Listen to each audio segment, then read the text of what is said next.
네, 오늘의 건조특보는 영화기자, 음악작가, 일 이야기입니다. 일종의 직업 탐방이라고 할 수 있죠. 네.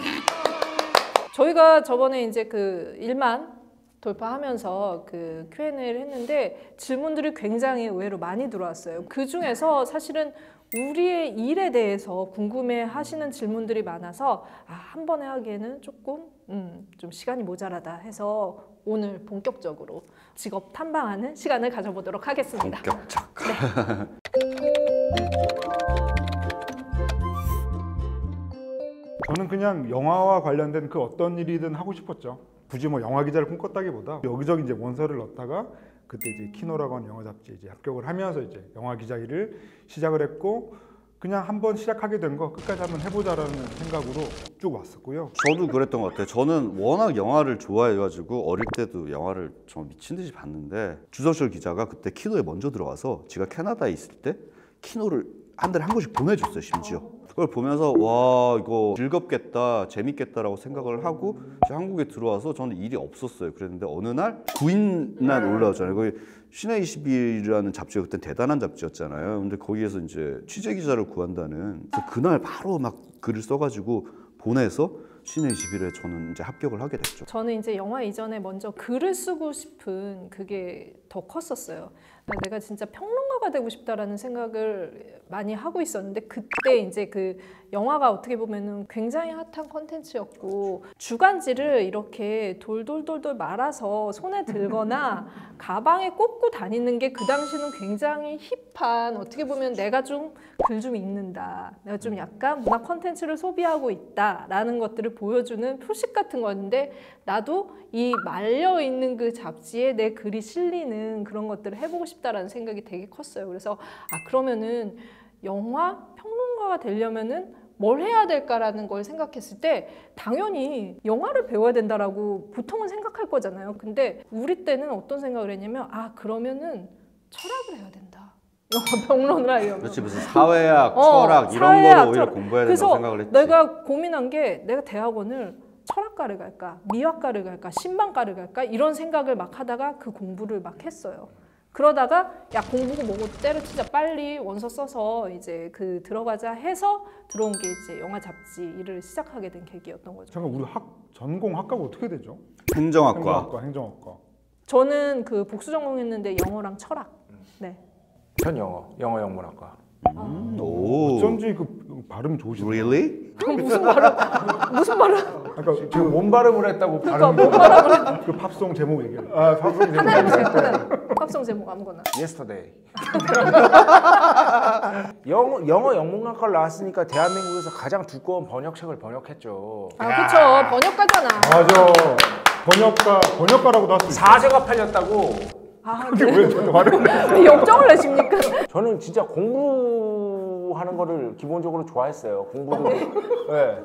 음악을 좋아하니까 이걸로 뭘 해봐야겠다. 기타도 칠 줄 알고 드럼도 연주할 줄 알고 베이스도 칠 줄 아는데 뮤지션이 되겠는 게 아니라 일종의 이러면은 음악을 더 잘 이해할 수 있지 않을까 라는 생각을 해가지고 이제 악기 연주도 배웠고, 저 대학교 1학년 때 아직도 기억나는 게, 그때 당시에 한겨레 문화센터라는 것이 있었어요. 그런데 거기 한겨레 문화센터에서 했던 대중음악사 강의를 들으면서 이제 조금씩 여기에 발을 들이게 됐고, 제가 어디서 아르바이트를 했냐면은 신촌의 JFK라고 음악 카페인데 월요일부터 토요일까지 음악 평론가들이 음악을 틀었어요.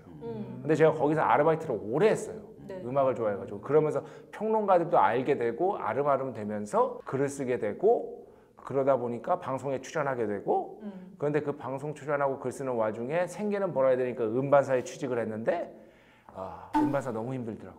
음반사 힘들어요. MBC에서 작가 한 명을 구하는데 2007년부터 일을 했는데 1년 뒤인 2008년부터 배철수 음악 캠프 시작해서 지금 13년째 하고 있죠. 우리 중에서는 제일 변화도 다이나믹하고, 그리고 이론과 실제를 겸비한. 좋은 영화 평론가가 되려면 이동진 아저씨가 뭐라고 얘기했냐면, 이동진 선배님이 뭐라고 얘기했냐면 100을 공부해야 된다면 영화는 한 50 보고 소설 한 10 보고 뭐 딴 것이 해서 그래서 100을 채워야 좋은 영화 평론가가 되는 것이지, 100을 다 영화로만 채우면 나는 좋은 영화 평론가가 될 수 없다고 생각한다. 맞아요. 저도 그렇게 네. 생각해요. 그러니까 영화 자체에 대한 지식만 지나치게 많으면 저는 뭐랄까 영화에 함몰되는 순간이 온다고 해야 되나? 영화가 나의 세계관이 되는 순간은 저는 약간 영화 글을 쓰는 사람으로서는 약간 경계해야 될 거라고 생각해요. 그러니까 영화를 통해서 바깥 세계와의 연결 지점을 관객들에게 이야기를 해주고 그리고 거기에 들어간 음악과 수많은 다른 문화적인 그런 것들을 설명을 해줘야 되기 때문에 확실히 영화만 계속 미친 듯이 본다고 해서 좋은 영화 기자가 되느냐 그건 또 아닌 것 같아요.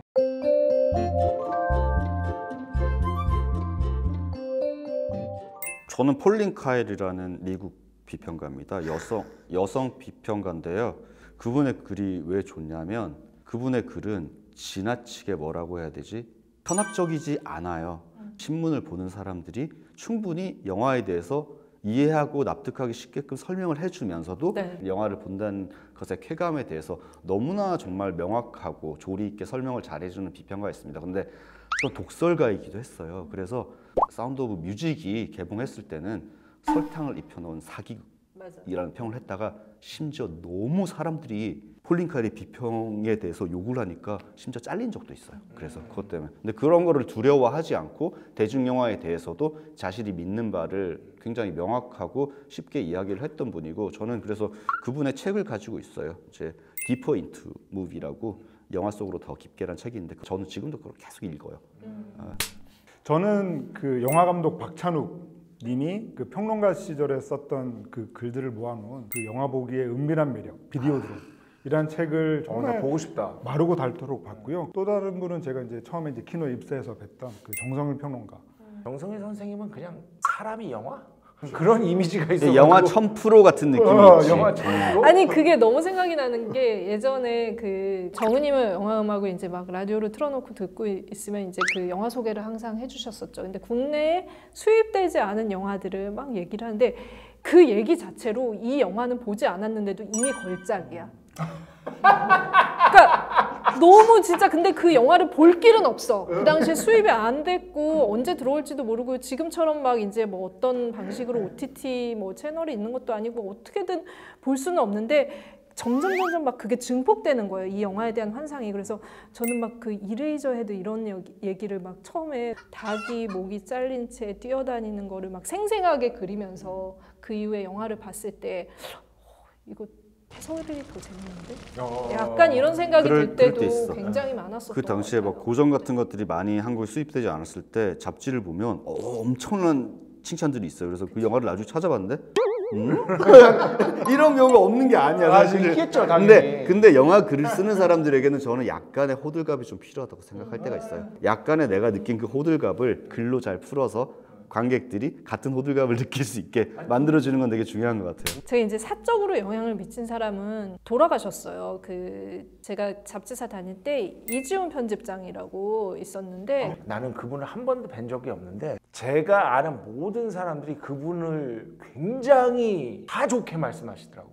기자라는 그 일을 할 때 어떤 식으로 접근을 해야 되고 어떤 식으로 일을 해야 되는지에 대해서는 제일 많이 알려줬어요. 그렇다고 해서 뭔가를 이렇게 각 잡고 이렇게 해라 저렇게 해라 한 적은 없는데 입사를 하기 전에 이제 입사가 결정되고 나서 아이템을 100개를 가져오라고 하더라고요. 근데 저한테 하루 반 정도의 시간이 있었어요. 너무 이제 그때 당시에 저도 이제 그 일 시작한 지 그렇게 오래되지 않았었고 이거 정말 100개 해야 되는구나라는 생각에 정말 이만큼 무슨 이렇게 책 만들듯이 내가 지금까지 해왔던 모든 걸 총동원해서 아이템을 해서 만들어간 적이 있는데 그걸 하면서 내가 어떻게 이 취재원이나 아니면 취재 아이템에 접근해야 되는지에 대해서 스스로 좀 깨우치게 되는 게 있다라는 거. 그런 물량적인 것들을 그냥 아무렇지 않게 과업을 주는 그런 사람이었고 굉장히 확실하게 잘했을 때는 잘했다고 하고 못했을 때는 그 못한 거에 대해서 정확하게 짚어서 아니라고 얘기하는 부분들을 꾸준히 그냥